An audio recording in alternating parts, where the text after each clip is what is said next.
Imagine that you just got into a fight with your sibling. They complain about the fact that you just punched them, and they're trying to tell their side of the story. You acknowledge them and you say, "All right, let me help you get back up." Help them back up, and then you just punch them straight in the face again. This is what attempting to make progress without any sort of reconciliation looks like. And it leads us into today's quote by Karen Potts. We can't skip ahead to reconciliation without first recognizing the truth in all of its forms. Now, what this quotation means is that we must first ensure that all people are heard and recognized in a society before we can make progress and advance within that society. I believe this for two key reasons. The first reason is that our society is diverse and multifaceted. There are many different people living within it, and therefore, a society must encompass and cater to all those different types of people.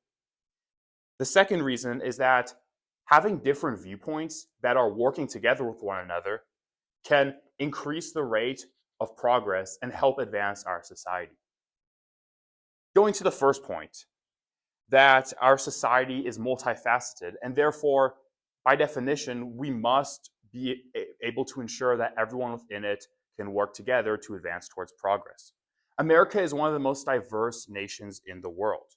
We are built upon immigration with people from Europe, Africa, Asia, the people that have originally lived here for thousands of years, all encompassing and making up our society.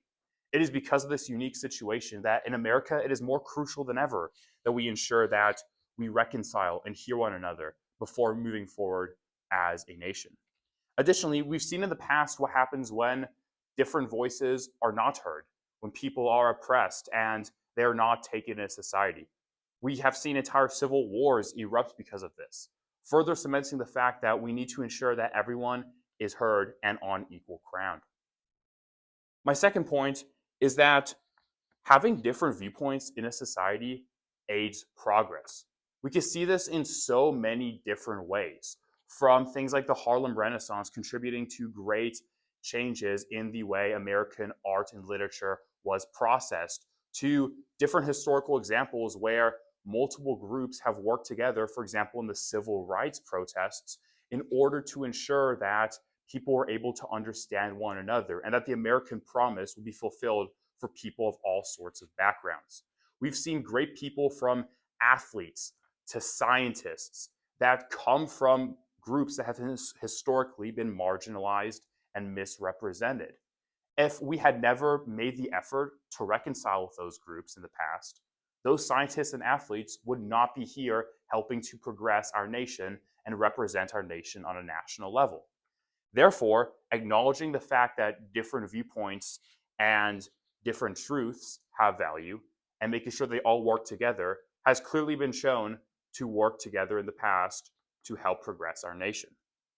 Bringing it back to the example of punching your sibling in the face and then helping them get back up without listening to them and then just punching them in the face again.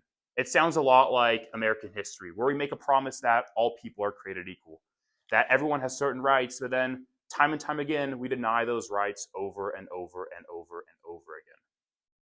Like Karen Potts said, we can't skip ahead to reconciliation without first recognizing the truth in all its forms. And we have seen that through the fact that our society is so diverse, that it is necessary to recognize truth in all possible forms.